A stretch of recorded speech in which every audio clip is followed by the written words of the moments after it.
This podcast is proudly sponsored by Joro Protein, a Rhode Island plant-based protein supplement company designed for athletes and adventurers. They deliver 25 grams of protein, 5 grams of BCAAs, and 18 essential vitamins and minerals. It's non-GMO, it's gluten-free, it's allergen-free, no artificial flavors, no added sugar or stevia, and it has no additional gums, thickeners, or fillers. Right now, you can get 30% off on this podcast with the code Rhody Strength 2022, and you can find them at joroprotein.com. This podcast is brought to you by Phase CBD. That's P-H-A-Z-E.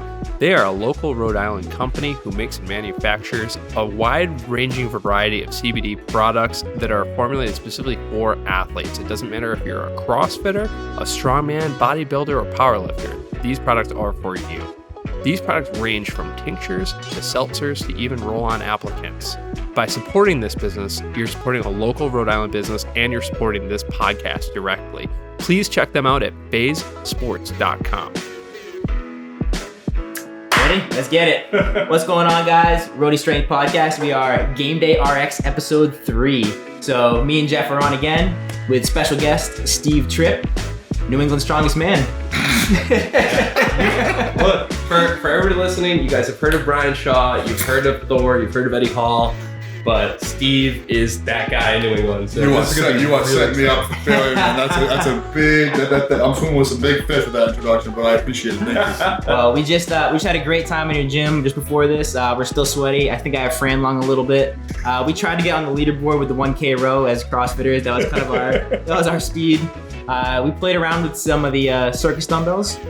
Yeah, circus dumbbell. Yeah, the log press, sandbags, and stones. And we were humbled. We were definitely humbled. But the gym's awesome. Super cool spot. Louis Simmons just passed away. We were just talking about like this feels like a very Louis Simmons-esque like environment here. Like except I have cleaners. The gym's clean. Yeah, this is definitely a much nicer facility, but it's definitely a diamond in Rhode Island. You guys ever been out there to the west side? No. Have you? Of course. Let's go. Is it as scary as they said it was? It's not scary. It's just a fucking mess. But I think they kind of pride themselves in that. Sure. There was a great, I don't know if you guys are familiar with Stan Efferding, but he did a rant about what makes Louis Simmons, because he produced so many amazing athletes, and it's like, what is different about that? And it's kind of that concept. It's kind of that feel. It's like there's no secrets. Louis Simmons was a savage, and everyone that trained at his gym, if they weren't a savage, they fucking became one or they left. And it's just savages breed savages. It's the whole aura. It's the whole kind of foundational piece. Like if you come here, it's tooth and nail. It's grit. It's tough. It's not pretty. And that breeded some of the strongest guys in history. So I think he almost kind of plays to that, which is great, but it's also nice to have a place that's not, crawling with tetanus and hepatitis. Your gym is very clean. It's a very nice and very welcoming too. I appreciate everybody it. here. Yeah. So I guess similar in that it feels very strong here, but it's very clean. But let's get right into it. We'll hit some rapid fire questions. So some of these are kind of just for me. That's because I like to hear the answers to them. But we'll get right into it. Favorite coffee shop? It could be local, something in Rhode Island or whatever you like. So I'm from New England, obviously, so we all grew up drinking Dunkin' Donuts. Nice. And I was guilty of it every morning, every afternoon, always hit Dunkin' Donuts. And as a kid, it was always like extra this, extra that. And then it became black as I became a self-respecting adult. But then, I grew up in a small town, Dighton, Rehoboth, and then I moved out here to the city, the big city of Providence. And then all of a sudden, I'm so spoiled. I became introduced to all these ritzy, hipster coffee shops. They're amazing, and it's like cold brew drip. What is all this shit? And then all of a sudden I try and get a Dunkin' Donuts iced black, and it's like, this is fucking motor oil. So I just like a nice black. I'm an iced coffee guy year round. I like hot coffee too, but just a nice black iced coffee is great. My original location was on the west side over on Washington Street. And I don't know if you guys are familiar with Nitro Cart. Yeah. So Nitro is just cold brew iced coffee infused with nitrogen. So their first brick and mortar, from what I understand, was they opened up a small boutique in Dash Bicycles on Broadway. Yeah. And they were a block away. So I used to go there every day. and became really tight with the owners, Sam and his wife. And, we just became really tight because I was always going over there with my top strength gear and all my members. We'd always go get cold brew. So when I relocated here, 5 or 6 miles away, I was still going there every morning to get coffee. And they asked, why don't we see you so often? And I said, I just reopened a new location over in Pawtucket. And they're like, we'll set up a tap in your gym. So I'm spoiled. I have cold brew nitro coffee here daily. Yeah, that was delicious. It's fantastic. So I would say that's my favorite. I'm simple, just black ice. The nitro's great, a little bit smoother, a little less acidic. Plenty of caffeine and low calories. So I'm into that. That's a great choice. Totally. Yeah, I have a good. I'm good for a cup or two every morning. That's enough for me. That's awesome. We'll hit next question. We'll go a little more gym related for rapid fire. Your favorite lift, movement, or exercise in the gym? Oh man, I like them all. I can tell you though, and contrary to popular belief, you might think it's like a deadlift or a squat, and those are my favorite. The classic question: if you could only do one exercise for the rest of your life, what would it be? It's a squat, right? But my favorite exercise is probably, believe it or not, just a straight arm cable pull down with a rope or a straight bar. Probably because that's the only lift that I can do that nothing hurts. Okay. No aches or pains. It feels good. Yeah. And I just love doing, really, really high volume, straight arm lat pull downs. Great for the triceps, a little bit of abs, great for the lats. Kind of odd, but it just straight feels arm, great. like arms right in front of you, pulling down. Straight arm pull down Okay. with a cable, with a rope. I have a bunch of different attachments, but that's probably one of my favorite Solid lifts, just because it feels good. Yeah. But on the other side of the spectrum, I mean, what feels better than a nice heavy 80% or higher AMRAP deadlift or squat? You get some good weight on the bar. You're kind of right in the realm of, it's not top end, it's not really high rep, but it's tough. I love a nice set of 8 to 12 with 80% on the bar, big heavy deadlift or squat. It's pretty epic. And just for the listeners, what's 80% for you? I'm like a high 7 squat and a high 8 deadlift. So 80%, it's up there. That's solid. It's up there. Just for everybody listening, that's a pretty significant number. Totally. It's all relative though. Yeah. It's all relative. My 80% is, it's 80%. It's relative for everybody. Totally But it's up there. Totally up there. fair. So next question, we got one book, or some people will even say podcast. If you want to do one of each too, one book that you like or that has impacted your life, and then same thing, a podcast that you like. I wish I was more well read. Believe me, and it's definitely a goal of mine to read a bit more. When it comes to training, as far as like a go-to resource that I always find myself referencing constantly is Stan Efferding's Vertical Diet. I say it to everybody I work with. They pay me for nutrition. They pay me for nutritional guidance. And I'm like, great, I'm happy to help. But you can spend $100 on the Vertical Diet ebook. It's everything you need to know. You could read it in a weekend, and on Monday, you could be a nutrition coach, just like that. Stan has compiled, 30 or 40 years of both anecdotal experience, and also he's very, very wealthy, and he's brought in so many great resources to create the Vertical Diet. It's so comprehensive, it's so thorough, and it's benefited me in a huge way. And I adore Stan. He's become a great resource and a friend of mine, and I think what he's done is phenomenal. And now that I'm doing seminars and workshops and stuff, I kind of feel a little bit guilty because I'm just regurgitating a lot of the shit he's taught me. But when I speak to him about that, he says, rest assured, he's like, I didn't make this shit up either. He's like, I learned it from someone else just like you did. So the research is yours. As far as podcasts, you can never go wrong with Joe Rogan. I am so blown away by not only his grasp of knowledge on so many broad topics. He's definitely brilliant in the sense of his ability to retain information. But I don't think there's anyone else out there that has his ability to have conversations with people who have opposing views to him. And he has his own views. He has his own things that he believes very passionately, with good reason. He's definitely well-researched. But I don't know if you guys agree, he can get somebody on his show with a polar opposite view and just have a conversation. He's so authentically curious. He just wants to learn. And I think that's such a special thing. And I think that's lacking in today's world. I think people get very emotional about their belief systems about certain things, and they're not able to learn and adapt and take other people's opinions. And I think he is the best at that.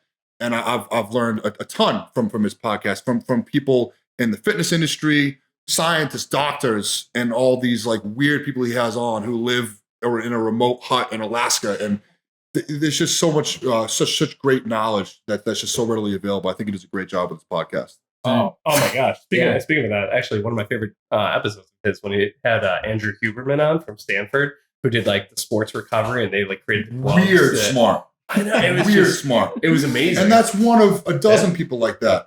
Who's the other guy? Atia. He talks a lot about fasting and longevity. And he deals with a lot of obesity clients, and he talks about, I'm obviously never going to be a guy that does intermittent fasting. It's not my, but you listen to this guy and all the information and knowledge he has on these different approaches. It's just like, you listen to that stuff and you're like, I am such a useless moron. These people are so friggin' smart. And it's all right there. You go on YouTube and it's all readily available. It's right there to you. Yeah. We got one last rapid fire question, and this kind of goes along with the last one a little bit, but favorite Instagram accounts, and I kind of explain this as like something that entertains you, or maybe like you like an account that is really educational, or kind of maybe a mix of the two. Yeah. Or if you hate Instagram, that's fine too. love hate. I mean, social media is again just there's so much information readily available, but it's tough because a lot of it's junk, a lot of it's garbage. Yeah. I have been fortunate enough to brush shoulders and work with Pat Davidson, Muscle Doc, Jordan Shallow. I think their accounts are great. I love Jordan's approach. I also really like, and he's been catching a lot of shit recently, but Squat University. Yeah. So this is a guy that I've reached out to personally a handful of times, always takes the time to acknowledge and encourage and just, offer insight and help. He won't take any money. I'm like, let me pay you. Nope. I said, hey, my hip's bother me, and he's right there. And I think he offers really solid, very, very easily digestible content for everybody. And whether you agree or disagree with his approach, I think it's solid, and it's a great resource that's readily available to everybody. Yeah, I like him too. Knees over toes guy. Yeah. A lot of people have recommended I look at his stuff. It's great. Yeah. It's on the opposite end of the spectrum, in my opinion, to strength sports. You're taught under maximal loads, like not to go knees over toes because it's, it can be a more dangerous position. But the thing is, with myself, that implementing things like that, PRI type stuff, knee over toes, Squat University, Dr. Pat Davidson, all these patterns, giving yourself the variability and the ability to access those patterns is going to dramatically increase your ceiling. So a lot of the things, I apologize if I'm being a little too wordy. No, it's great. So it's like we become very tunnel vision in the sense like we want to, as a strength athlete, you want to lift the most weight, right? But the thing is if you are referencing and leveraging certain strategies like hinging strategies where your hips are very far back in the squat, you're not going knees over toes, you're very, very hingy, you're very, very extended. If you're leveraging these patterns over and over again, all these overuse injuries and chronic injuries come to the forefront, like knee pain and back pain. And a lot of times that's just accepted as, hey, I squat 700 for 5 reps. I feel like my knees are probably going to feel like shit. But the thing is if you offer yourself these patterns and you're able in your warm-ups to use a front loaded goblet, high heel elevated, very, very squatty, knees over toes, elevator squat, that's obviously not my competition squat. But if I'm able to access those patterns, it's going to increase my ceiling. The movement variability is so important. And it has its place. And it's so important, in my opinion, to be able to access those skills and leverage those concepts. It's only going to serve you in the long run. And we all know the strongest guys and girls in the world are the guys that have been able to do it for the longest and stay healthy. And that's the way to do it. That's the way to do it, is being able to, utilize these concepts from these guys that may not be, the Squat University guy. He's not a very physically daunting character. And all the strongest guys and girls in the world are like, don't listen to that idiot. But it's like, the guy's great. Right. And he played a huge role in Martine's recovery. Martine's leash. Yeah. And he's at the top of his game. Yeah. He's crushing it Oh, yeah. in the world's strongest stage.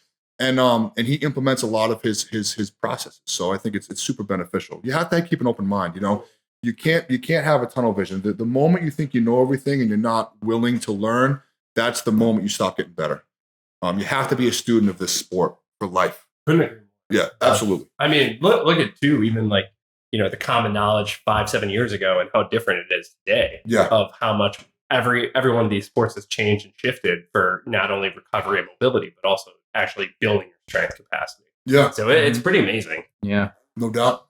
So that was it for the rapid fire. We're actually pretty good with those. Yeah. Usually those are way drawn out. But good. You want to wrap it up? Was that enough? Yeah, exactly. That's it. That's a wrap. Oh my gosh. But I want to get into a little bit next on kind of how you started the gym, how you got into strongman, and then kind of like we'll get into after that some of the competitions and stuff you guys run here. Great. Well, the story for that is kind of an unconventional one. This was never the plan. I never had any intention to open a gym whatsoever. I never even had an intention to be a trainer, to be honest. I started lifting weights at a very young age, 13, Wow. 14. And I actually got into it because when I hit puberty, I became very estrogenic. I was carrying a lot of water. I kind of had like, a girl called me titty boy at a pool party when I was 13. And I wasn't, I was a little, it was in front of everybody and it was embarrassing, but I kind of felt more informed than I felt, insulted. I was kind of like, you know what? Like, I do look like shit and I feel like shit, but I was so young, I didn't really know what that meant. I didn't, I'd seen bodybuilders and I'd seen people in Hollywood and I'm like, they look great. I kind of looked and felt like shit. So I started lifting weights and I just kind of got into it. And I just loved the way that I felt when I worked out. And I hated the way I felt when I didn't. We all train. It's like when you're lifting weights, you feel good. You feel pumped up. You feel good. And that's when I felt best, when I was lifting weights. And then, a couple hours later, I'd feel like shit again. And I couldn't wait to get back in the gym the next day. And that's what kind of kept me passionate about lifting weights, honestly, for the first 10 years, age 13 to 23. And then I started doing trade work and I started, building houses and, roofing, siding, windows, doors, framing. And I loved the work. I love working with my hands. I love labor. And that was kind of the plan for me, was I kind of intended to continue to do that. I started playing football and then I went to college. I wasn't originally going to go to college. I wanted to keep building houses and whatnot. And I ended up getting into a really nasty head-on collision. The summer before my senior year of high school, I shattered my jaw, broke both arms, both legs. I was a train wreck. And before that injury, I was kind of looking to play football in college at a pretty competitive level. But obviously, I was in a wheelchair, and that kind of went out the window. So I was like, forget school, I'm not going. But then when I got all my casts off and my jaw unwired, I was about 100 pounds lighter. I was 6'5", like 150, 155, really rough shape. Started building houses again and working again. And then I ended up getting injured at work. I had to jump off a roof and I landed on my feet and I broke both my calcanea. I broke both my heels. Oh, man. So I was like, shit, I guess I'll go to college, give myself some options. So I ended up studying exercise physiology. I went to Bridgewater State. I ended up walking on my sophomore year playing football. And again, I had no intention of being a trainer. I was working for a framing outfit at the time. And when I graduated, I had every intention of continue working in trades. But in 2010, there wasn't much work. The market kind of crashed and the company I was working for was laid off. So I said, I guess I'll be a personal trainer. So I started training and I was very, very fortunate. It took off for me. I got very busy, very, very quick. And I was at Boston Sports Club for 4 years. I ended up going to this place, Synergy Health and Fitness, and I brought my business there. I was the director of PT there for about 2 years. Great gym, great opportunity, hired a couple great trainers. And the training, we were very, very busy. We were doing very, very well. But the gym itself was kind of poorly ran. The owner wasn't very present. Our checks started bouncing. People's memberships were there was all kinds of just chaos. It wasn't very well run. The gym wasn't doing well financially. So one of the trainers that I had hired, we were out one night and she just kind of was like, when are you going to stop being a bitch and open your own gym? And I was like, I'm not opening a gym. We train at this beautiful facility and it's about to go out of business. Like, I'm not going to, she's like, why not? You could do it tomorrow. And if you did, I'll follow you. So I said, fuck it, let's open a gym. So we did. And I was very, very fortunate that all my clientele followed me. And I opened a small studio over on the west side, about 3,000 square feet. And we were essentially profitable or in the green day one because I had a clientele. And I had to come up with some capital to open the first place, which I did. A couple of my clients gave me a couple no interest loans. They supported me, which was huge. And then I had a credit card with a pretty high balance because my credit was good. So I just maxed the thing out every month, bought a bunch of equipment, and then I pay it off and build and build and build. And here we are 6 years later. And I'm fortunate enough to have a 10,000 square foot facility with anything I could ever want. And if I don't have it, I'll buy it, because I love it. This is what I do. This is where I train. And that's, I feel like, you guys can correct me if I'm wrong, but you walk into a place like this and it's kind of like, this is a guy who sat down with 5 of his boys 10 years ago and they were like, we want a gym. Let's set up a business plan. And this is our goals. This is what we want. And 10 years later, here it is. We've all heard it, fail to plan, plan to fail. And that's how something like this happens. But I can tell you sincerely that is not the case here. This was an organic process that ended up becoming something great, but it was never the plan. I never had any intention of doing this. And I know actually, especially after, experiencing what's happened over the last 6 years and doing these podcasts and talking to my members, I think that's kind of what makes it what it is. This was a very organic and I think authentic process. I think a lot of people who open gyms are people similar to the guy that opened Synergy. This is a guy that had some expendable dollars. He was successful in other ventures, and he was like, why don't I open a gym? And I'll sell 5,000 memberships and sit back and collect the money. And I think that's kind of the typical model of a gym like this. And what ends up happening is they're not present, they're not there. And it's great on day one because it's this beautiful new facility, but eventually it goes to shit. Like I said, this is where I train. So it's important to me to have what I think is the best equipment. It's important to be here and train and lead by example and be a part of the community. When something breaks, it gets fixed. I train alongside my members and my coaches and my clients and guys like you. So it's a true collaborative effort, which has created the Top Strength Project. And I'm a member right alongside everybody else. And I think that's what has made this what it is. But it's just, it's too funny. There are certain nights here when I'm here alone and I'm looking around and it's just like, fuck, this is so awesome. I'm so grateful to have it. And I'm so grateful to be able to share it with like-minded people like yourselves because, it means a lot to me. It's something I'm very passionate about and I'm able to benefit from this place just as much as the members and clients do, It's so cool to see. Like, you can see the humility and just the true appreciation you have for this. And that radiates. It's so 100%. Cool. It's so contagious. I mean, it clearly shows that your members get an incredible experience when they walk through that door. But it's for me as well. And I can't stress that enough. People are always, I'll buy new equipment or I'll have an event and everyone, it's so nice for them to approach me and say how appreciated they are and to thank me. And it's like, it's kind of weird. It's odd for me to be on the receiving end of feedback like that because I don't feel like I should be receiving it. I'm alongside these people. I feel the same. They benefit me just as much, if not more, than what I've done benefits them. And I truly, truly mean that. I really do because they are who keep me honest. I don't fucking feel like it all the time. I don't. But when I walk in here, I owe it to them because they're showing up. They want to be here. They help pay the bills with their membership. And it keeps me honest. It keeps me on, and I value it so much because I benefit from it just as much, if not more than they do. I'm right alongside. That's really cool. Am. Yeah. I mean, truer words. Yeah. Yeah. So, I mean, I guess that kind of is a nice segue into some of the competitive stuff that you do here. I've heard about Super Total meets just from podcasts and stuff. And then when I heard there was actually one in Rhode Island, I'm like, no way, this is really cool. We used to just do that and mess around at the gym. So I guess maybe explain a little bit how that came to be and how that's been going, and also the comp that you guys just had too. So as far as competing in strength sports, I never had any intention of doing that. I never thought I'd be any good at it. Like I said, I was kind of in the corporate, commercial gym setting for a while. But I always trained squat, bench, deadlift, overhead press. That's always what I liked, and we know now as educated, experienced lifters and people in the industry that regardless of what your goals are, everybody age 13 to 90 should be squatting, should be deadlifting, should be overhead pressing, should be pulling, or variations of to accommodate whatever they may have. That needs to be present in every program. So I always train that way.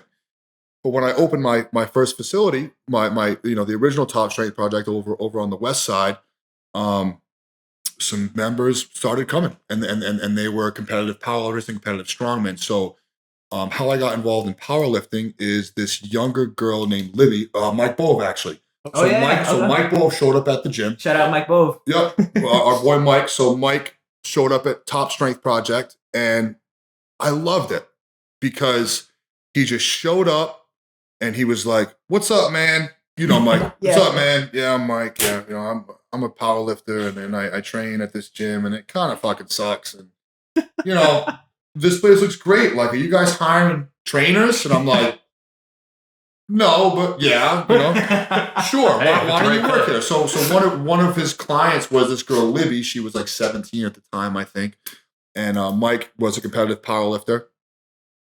And she was like, I'm looking to compete in powerlifting because the teen national record or whatever is a 205 deadlift, and I want to compete in powerlifting. I want to go for it. So I was like, dope. When's the meet? I'll do it with you. Let's do it. So we ended up competing at an SPF meet under Andy Vale, who's become a very close friend of the Resort. Shout out to Andy, such a great guy. And he ran an SPF meet, so we all competed. I ended up winning my class, and the overall, she ended up breaking the record. And I was like, shit, guess I'm a powerlifter now. So I bought some competition barbells and stuff like that. And then we started doing powerlifting. Same exact story for strongman. I had dabbled here and there with the implements and stuff like that. And I had a few pieces at the gym just for fun. But one of the trainers I hired, his name escapes me, but he was a Springfield guy.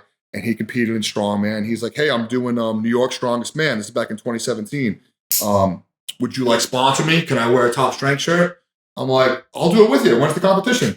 So New York Strongest Man 2017, we ended up doing it. I ended up winning my class and qualifying for nationals. He ended up doing very well. So I was like, shit, I guess we're a strongman gym now too. And that was 5-6 years ago. Yeah. And we've never turned back. That's wild. Was that where you got the record for New York State heavyweight Atlas stone lifting 400 pounds? That was wow. So that was in 2017.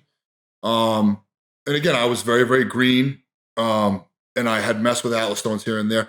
Funny story about that, and this is kind of to give you an idea about the strongman community. It's unlike anything else where everyone wants everyone to succeed. So you guys, I'm sure, have competed in CrossFit and even powerlifting and stuff like that. And everyone wants to see everyone do well, but at the end of the day, it's still a competition. And people can become kind of cliquey and whatever in the competition setting. But with strongman, just to give you an example, so it really came down to me and one other guy in that particular competition. We were back and forth all day. The final event was a max Atlas stone. And, I was a pretty strong guy back then, and I knew how to lift a stone, but not really. I wasn't that good at it. And it was a last man standing stone. So they had stones all the way up to, I think, 4 or 450. And I opened at 380, and it took everything I had to get that stone. No, I opened at 360. It took everything I had to get that stone over the friggin' bar. Everything I had, and I'm like, well, I'm fucked because I'm not going to be able to do any more than that. That's all I got. So this kid picked up the 360, tossed it, done deal. That kid that I was going back and forth with, and two of the judges who were pro strongmen were like, "Hey, Steve, listen, when you pick that stone, they're like, get your feet in, get your feet underneath the stone, and then your legs will be onto you, and you'll have an easier time." So I was like, all right. So I adjusted my stance, brought my feet in, tossed 380 right over the bar. And I was like, shit, thanks, guys. To take it even a step further, I was going for 400, which was the state record. And the particular guy that I was competing against, now granted, it was down to me and this guy, right? He came over to me and said, "Dude, use these wraps." This guy, again, it was down to me and him for the win. Wow. He wrapped my forearms, tacking me up. Yeah.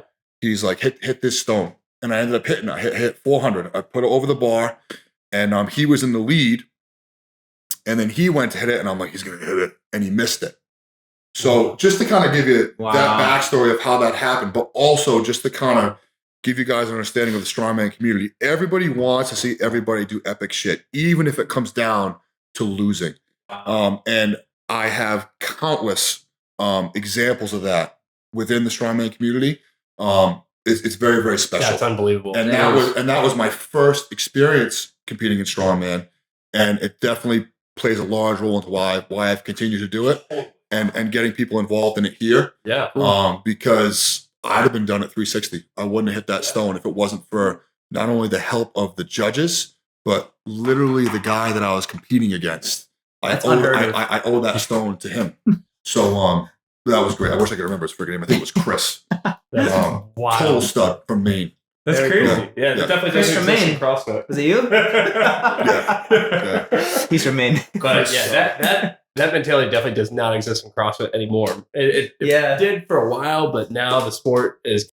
Well, I can tell you, I mean, I've done a handful of CrossFit competitions, and I've been fortunate to be successful of it. And this is nothing against the CrossFit community whatsoever, but I think we can all agree that, I show up to a CrossFit comp, and usually the first event is like a complex of some kind. Usually like work up to it. Like one of the competitions that I won, the opening event was a complex. You had like 12 minutes to work up to a max from the floor, thruster, push press, split jerk. Okay. Right. So and I ended up winning that in like spectacular fashion. I think I did like low 300s. And I think second place was like 215. So a lot of the competitors were like, yo, who's this fucking guy? So they came over and they were like, dude, what's your deal? What box do you train at? And when I told them, I don't CrossFit. I've never done CrossFit. I work at a gym up the street. They didn't like that shit. They didn't like that very much. Egos bruised a little bit. And then we went and I'm sure they were kind of like, oh, well, the next event is a AMRAP. I think it was jump over the box, burpee, jump over the box, as many reps as you can, and then it was like a clean, like a light clean. So like, all right, this big meathead, we're gonna do a conditioning event, and we're gonna smoke him. And I ended up, I think, taking second in that event. Oh, nice! Hell yeah! They didn't like that shit. They didn't like that shit. That's amazing. Funny. So and that's fine. This is their show, and I'm showing up, and I'm they didn't really like that. That's awesome. And I'm sure it depends on who you are, where you're around, but I can tell you that 99 times out of 100, you get a lot more support and encouragement unanimously across the board in strongman, where CrossFit might be a little more cliquey, a little less. But it is what it is. It's fine. No, it's fine. But I can tell you, I don't think a CrossFit is going to come over and give me a tip on my jerk in the middle of a competition that may cost him first place. No, that's a definite no. That's not going to happen. That's definitely not what's happening. So, it's pretty amazing, because that definitely speaks to the camaraderie of the strongman community. I mean, the fact that somebody's willing to do that and sacrifice potentially their positioning in an event, like that definitely does not happen at CrossFit. And in fact, I was just down in South Carolina with one of my athletes at Fitness of the Coast, and they were getting ready for the beach run, and somebody tried to make a joke of, hey, we're just going to jog this together, right? And the other guy's like, maybe you will. And it's like, now that there's money coming into the sport, people are starting to be hardos. It's just it's a little lame, but it is what it is. Well, I think that maybe there's a small level of responsibility that falls upon us as gym owners and coaches to emulate that type of approach, because it all tumbles downhill. If people see you or other coaches or CrossFit gym owners that are maybe just a little more welcoming, a little more encouraging, and very competitive, but very, very welcoming, it'll roll downhill. And that particular event, that particular competition that I was talking about earlier, that gym is a very cliquey gym, which is fine. There's nothing wrong with that. I wouldn't say that holds true for all facilities, but I think it's our responsibility as leaders to teach those ideals and not be so competitive in the sense that we're not more welcoming and encouraging for everyone to do very, very well. Because it doesn't, in this industry and other industries, it doesn't serve you to not bring everybody up. because if everyone else is getting better and stronger, it's going to hold you accountable to get better as well. And I know that we spoke about, here, that keeps me on. If I am welcoming and I'm encouraging and I do everything I can to make this guy, and that girl better, it's going to hold me to a higher standard to grow as well. There's plenty of food. Everybody can eat. And I think it really should be this industry as, fitness professionals. We should encourage everybody to do well, whether it's a CrossFitter, whether it's a stay-at-home mom that's trying to lose 50 pounds, whether it's a strongman athlete. I welcome anybody that trains here to go to a CrossFit gym, to go to another coach, because it should be a collaborative, not just within your walls, but as a thing, as an industry, and it's only going to make all of us better. Yeah, and it's hard sometimes because maybe you think, oh shit, if I let him go there, maybe he'll have a better experience and I'll lose the business, I'll lose the client. Well, if that's the case, that's your bad. Yeah. That's your bad. Maybe look a little bit deeper and say, okay, maybe learn from that other coach, the other facility. What is he providing that I'm not? How can I, if they end up going somewhere else to get a better experience, that's a learning experience for me. That's not a loss. That's a win. That's a win. That's an opportunity to maybe figure out something that I'm not doing that I could be doing better. And if I do make that correction, maybe they'll come back. But at the end of the day, I think we all need to be most passionate, and our goal should be just to get people excited about training, whether it's here with me or with you guys or elsewhere. That should be our goal as fitness professionals, just to get everybody excited about exercise, regardless of what they're doing. Yeah, there's no greater story than the weight loss stories. When people actually surprise themselves and achieve those goals, and more often than not, it's not the athletes. It's just the, like you mentioned, stay-at-home mom that needs to drop 50 pounds. Yeah. They come in, they surprise themselves, and they surprise us. And it, like you said, it pushes us to be more accountable.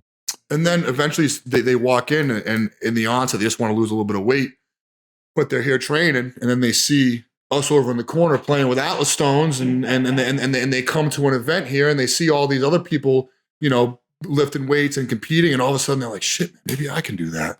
And then they end up joining us, and they end up competing in strength sports when they just wanted to lose 30 pounds in the beginning. And it's so awesome. That's something that I've definitely, been fortunate enough to do here, is to get people who maybe in the onset just want to get off the couch and just want to get lifting and training. And after a year or so, they're competing right alongside us. In our strongman shows and in the super total and in powerlifting stuff. It's so awesome. That's so beautiful. Awesome. Yeah, it's great. It really is. So kind of jumping into background of your certs. I mean, you have a billion different certs. It's kind of cool. Like, what was that journey like of figuring out like what education you wanted to follow, what strings you wanted to pull on throughout your journey so far? Well, that's a great question. So I have a degree. I studied exercise science and physiology at BSc. Which is great, but it's not necessary, I don't think. I think experience and seat time is the greatest teaching tool, getting out there, training people, training alongside, working with clients. That's where a lot of the learning, the stuff that I use on a daily basis with myself, with my clients and stuff like that, I've done it through experience and learning. But like we spoke about before the podcast started, it's definitely my belief that we all need to be students of this sport all the time. No matter how much you accomplish, there's still so much more to learn, because it's not like my background in trades. We're not working with wood and metal and screws. We're working with people. There's a whole psychological aspect to this, much more than just the physiological side. So the more that I could learn, I think the better. And so I always made it a priority to continue to try and be around stronger, more successful people. The strongest guy in the room's in the wrong room. The strongest guy in the room's in the wrong room. So I just tried to kind of get out there and get more certifications. In the onset at Boston Sports Club, in order to become a master trainer, which made me able to charge higher rates and make more money, they required that we get other certifications. So I ended up, I got my CSCS right out of college, because that's what, the university prepares you for, which is, far since very much expired. Then I ended up getting my NASM, which is solid. Any trainers that work here, I recommend, which one should I get? Go NASM. NASM's solid. And then I started getting these like little specialty certs. Like I studied kettlebells, took KBC 1 and 2, which was great. TRX, But then I kind of started, with social media and stuff like that. I started like, I saw Matt Wenning and I'm like, this guy's freaking awesome. I want to hook up with him. So I flew him out here and he put on a seminar and we learned from him. Dr. Pat Davidson, Stan Efferding. So just kind of trying to extend yourself and get around these people, especially guys who walk the walk and talk the talk. It's so beneficial and it's so worth the investment, especially as someone that does this for a career, but anybody that is just interested in learning more for their own benefit. There's so many resources out there. So, I have all these cute acronyms next to my name on my business card and they have value, but to me, the most valuable thing is practice. A lot of people become very educationally driven and it has its place, but you guys know, you got to know what this stuff feels like. That's the show. So I definitely find myself criticizing people who become way too wrapped up in the brain gains. Dr. Pat Davidson and I have had a lot of great conversations about the balls to brain barrier.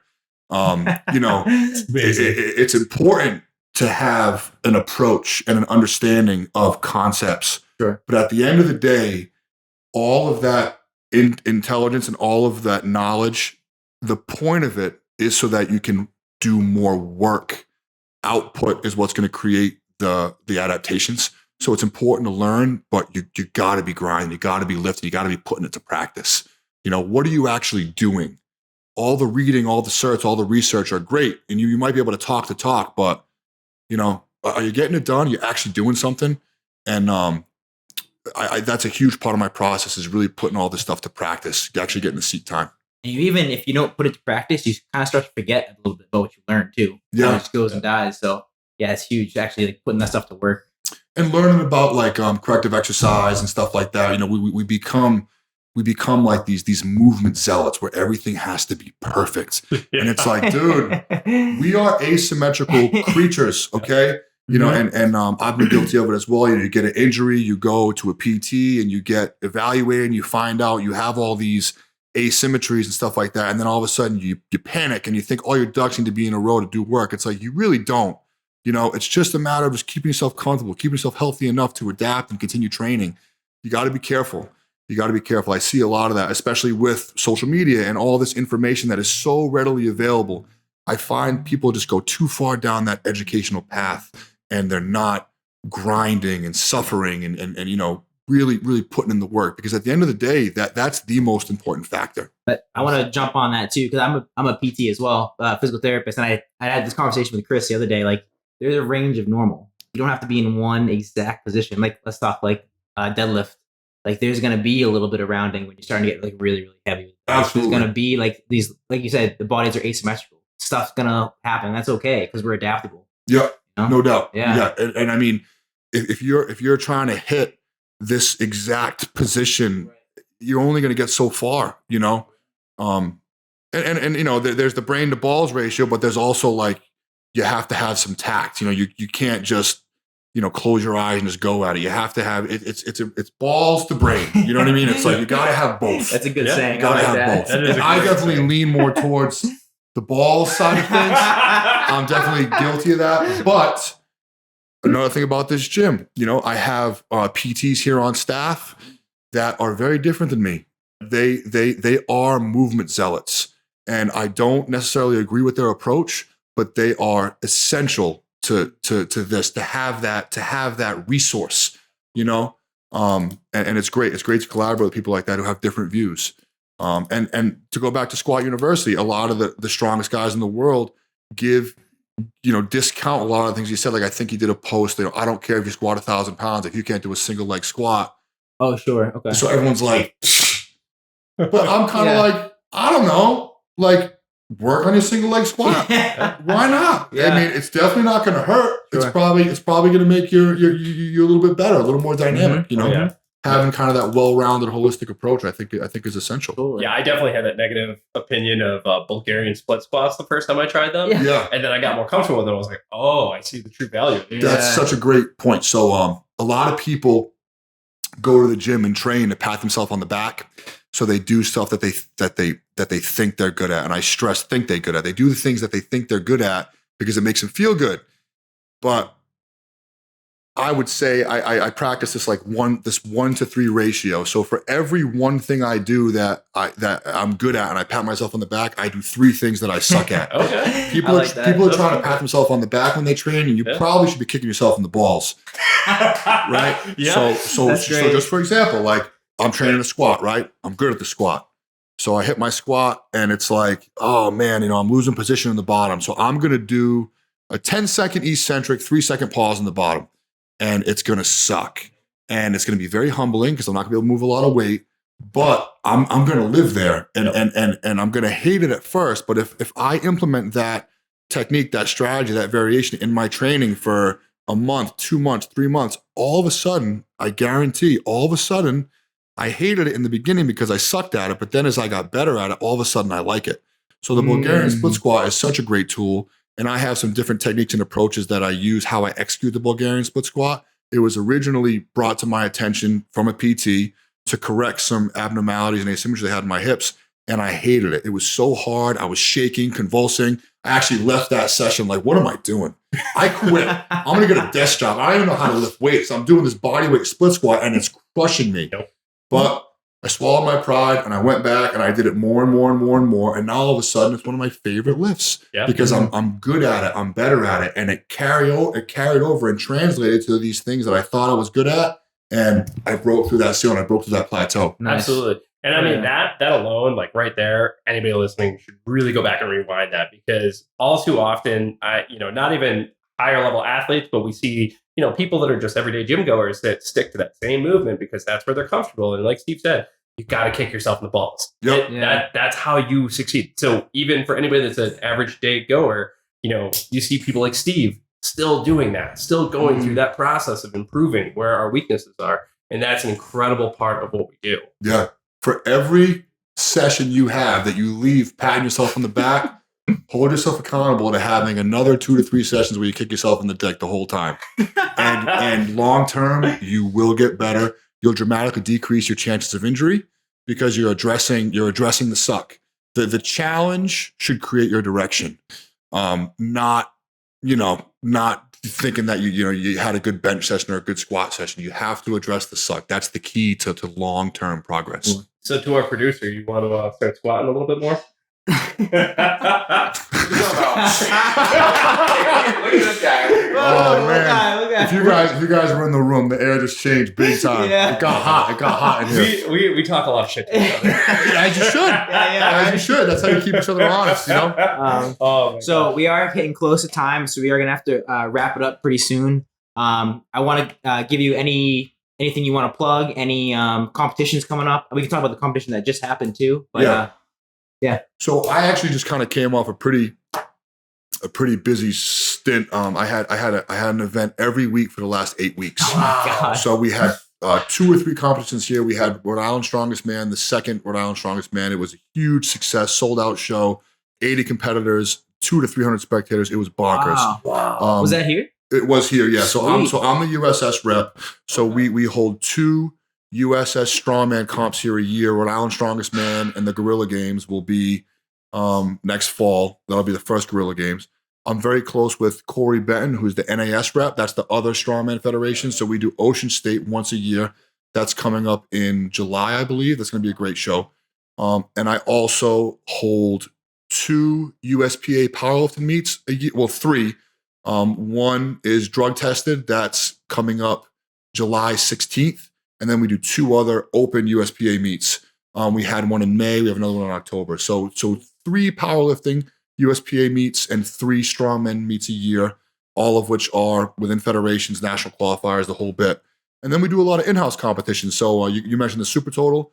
That's a huge event for us. That combines Olympic lifting, strongman as well. So you can do snatch, clean, and jerk, or you can do log viper, log clean and press, interchangeable, and then squat, bench, deadlift. That's a relative strength competition. So your total goes into a coefficient, and that's your score. The male and female winner both get these obnoxious WWE style belts that I had made. And they get a free membership to the gym until the next Super Total, which is once a year, where hopefully they come back and defend their title as Super Total champ. Yeah. The record board, we have, probably 2-3 times a year, we have record board events. You're welcome to submit a record board attempt at any time, as long as it's here in the gym. But we have actual events where we get together and try and fill the board. Other relative strength comps, in-house comps, stuff like that. Just get people excited about lifting. So that's always going on. But as far as things that are specifically scheduled, all I believe I have Ocean State Strongest Man, which, like I said, is the end of July. I think July 23rd. USPA tested powerlifting meet July 16th.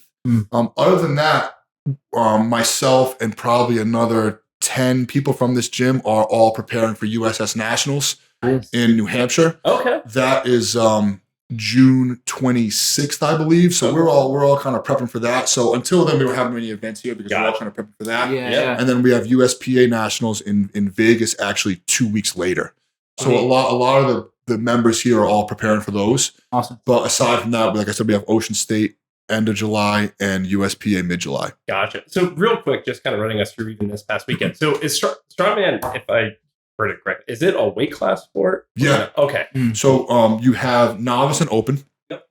The novice classes for men, I believe, is 220 and under for USS and 220 and over, lightweight and heavyweight. And then in the NAS, it's a little different. I think it's 231 for novice. And this female novice is 160 and under and 160 and over for the novice. And then the open, there's lightweight, middleweight, heavyweight, and super heavyweight, each of which has subclasses. So for example, I'm a heavyweight. So there's 275 heavyweight open and 242 heavyweight open. And then there's masters classes as well. So there's a ton of classes. There's something for everybody. If you do win a novice show, you can't do novice again. Once you win novice, you have to go to open. I like that. Yeah, that's good. Yeah, and it's pretty daunting. I can tell you, like the lightweight novice weights compared to the lightweight open, it's a lot friggin' heavier. I did one novice show, and then my first open show was the New York we talked about, and I never looked back. But I can tell you that leading up to that competition, it's heavy. It's a lot heavier. Yeah. But it's you have to compete in the open if you want to go to nationals and all that. So there are weight classes. They're similar, but a little bit different when you look at the NAS to the USS. The classes are similar. There is novice, lightweight, heavyweight, middleweight, and super heavyweight. And the classes are a little bit different. Like I'm pretty sure the open heavyweight class for the NAS is 231 and up, where the USS has 275 and then 308. So there's more classes, but it's all the same stuff. Sure. So it makes total sense. And then in-house with you and your athletes, is anybody looking at making a run at winning nationals? Me. Right on. Let's go. Yeah, I know. I don't like to. I've been encouraged by a lot of friends and training partners. They're like, "Hey, Steve, listen, you got to talk some more shit." Hey, I love it. I do too, because it's not so much to boast and brag as much as it is to draw attention to the sport. Sure. You think about like boxing and UFC and MMA and I don't know if you guys watched, WWE wrestling. Oh yeah, they all talk shit. And it's huge. Yeah. And it draws attention to the sport. And it's not so much to be derogatory towards your competitors, but it's kind of like this game, this kind of thing. So yeah, but I'm very, very confident. I had an awful injury to my arm. 2017, when I won New York, I qualified for nationals. I went to nationals in 2017, and I was on track to win. And I ended up having a fall, and I snapped my olecranon in my left arm, and my arm's never been the same. So my pressing is very, very inhibited. So when it comes to like a log, my log was mid 350s, close to 400, and now I can barely do 200 because my left arm is so inhibited. But this year for nationals, it's odd implement pressing, so it's a sandbag and a keg, and I can handle that. I can handle those. So I'm very confident that not only will I finally be able to participate in an overhead event, I think I'll be able to place well. No one's going to touch my deadlift. It's a max deadlift. No one's going to touch my deadlift. It's a last man standing deadlift. I think I'm good for 900 or more come competition day. There is a crucifix carry, which I'm very confident. There's a grip, a farmer's hold for time, which I wasn't sure how I'd fare in that, but about a month ago, I competed in record breakers, and I actually broke the national record for the hold. So I'm pretty confident. Is that rogue? Road record breakers? No, it's for the USS. It's for the Strongman Corp. So I think it was 280 in each hand, and the record was a minute 14, and I did like a minute 18. So I'm going to continue to train my grip strength so that I'm in a good position for that. And then the final event is a stone to shoulder, a 305 stone to shoulder, and that's coming along. So I'm going to be honest. I'm going in. I want to sweep every fucking event. I love it. But we'll see. We'll see how it goes. But I'm very, very confident. My buddy Nico is a super heavyweight. He's good for the deadlift without a doubt. And I have a lightweight. I have a couple lightweights here.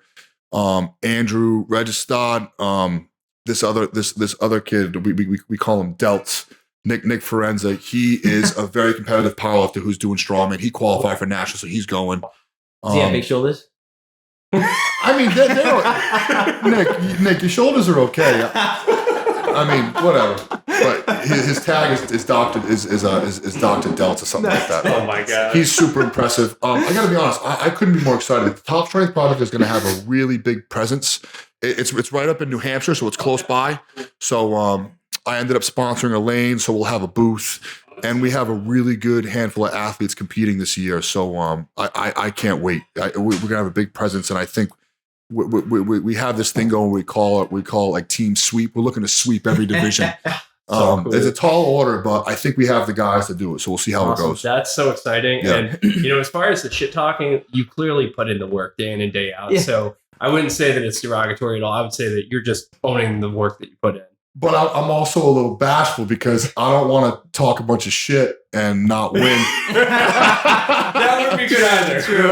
So if I'm going to run my mouth, but I'm going to do everything I can to. I always do, but I hope I'm able to back it up. Yeah, and I feel great. I think we're about 11 weeks out, and training's going very, very good. I'm feeling good. And my injuries are under control, so I think I'll be in a really good spot. And something, I got all my guys and all my girls behind me, so it goes much further than just my own success. It's like it's much bigger than just me. I don't want to let my guys and girls down. They have my back, and I want to perform. I want to do well because they're all behind me and right alongside me, and it means a lot. And I don't want to let them down. So I'm going in. For us, with the following it and whatnot.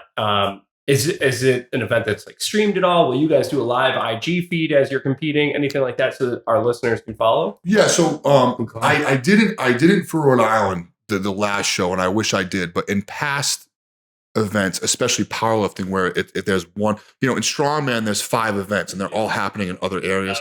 But with the super total and with powerlifting, the competition platform is one spot. So I've done Twitch. I've streamed Twitch. Okay, cool. So if you guys check out my Instagram, I'm at StrippCam, STRIPPCAM, or at the Top Strength Project. I'll always put the link. Okay, cool. So you can follow along. But Nationals is going to be, there's a company called, it starts with an A. I think it's ADT or something like that. But they do live streaming. And this particular national show is the biggest one in history. It's 600 athletes. So I think it's AD Live or ADP Live or something like that. They're going to be streaming it. There's 12 lanes. So they're going to have 12 camera setups, all live stream. And I think you'll be able to access it on some website, but it'll all be available. If you can't get up there to New Hampshire to watch, it'll all be live stream. Oh, I'm definitely going to be watching. Yeah. No doubt. Excited. No doubt. It's going to be great. So I like to wrap up with one final question. Usually I ask, I'd say you get a billboard in 95, you get to put your favorite quote or favorite saying or something like that on it, so everybody driving by can see it. Do you have any quote or anything that comes to mind? I know this is a tough question. It is. In fairness, when I first got interviewed by him, it was a very tough thing. Yeah. I actually launched a quick story. I actually was on a billboard years ago. So when I went to Synergy, I was there for about a year, and there was talk about a billboard. He wanted to do a billboard. It was a 3-story building, and he was going to do a huge sign on the side of the building. And he was like, "Do you have any models, any fitness models that would be good?" I said, "Yeah." So I had a couple girls that I'd done some shoots with in the past, and I went away that weekend, and they did a photo shoot with these girls, and I guess they and I had a couple shots that were done for my business cards when I first started there. And I guess the shoot went well, but it wasn't really what they were looking for. And there were some rumors amongst management, and they were like, "Hey, they're going to use you for the billboard. You're going to be on the billboard." So I figured it'd be like a picture of me and maybe a picture of the two girls, and it would be like this kind of like thing. So I leave work one night, it's like a Monday, and I leave, it's like 10:30 at night, and I'm leaving, I get on the highway, and I see a crane outside the building, and I didn't think much of it. And I show up for work the next morning, it's like 4:45, and I get off the highway, and I'm half asleep, sipping my coffee, trying to come to, and I'm sitting at the intersection, and I look up, and there's a fucking billboard on the side of the building, 3 stories tall, and it's just a picture of me. It's just me. No one told me anything. So I go in, and the owner of the gym, Mike, showed up around like 10:30 that day, and I'm training the client, and he comes in, he goes, Did you see it? And I'm like, yeah, I saw it.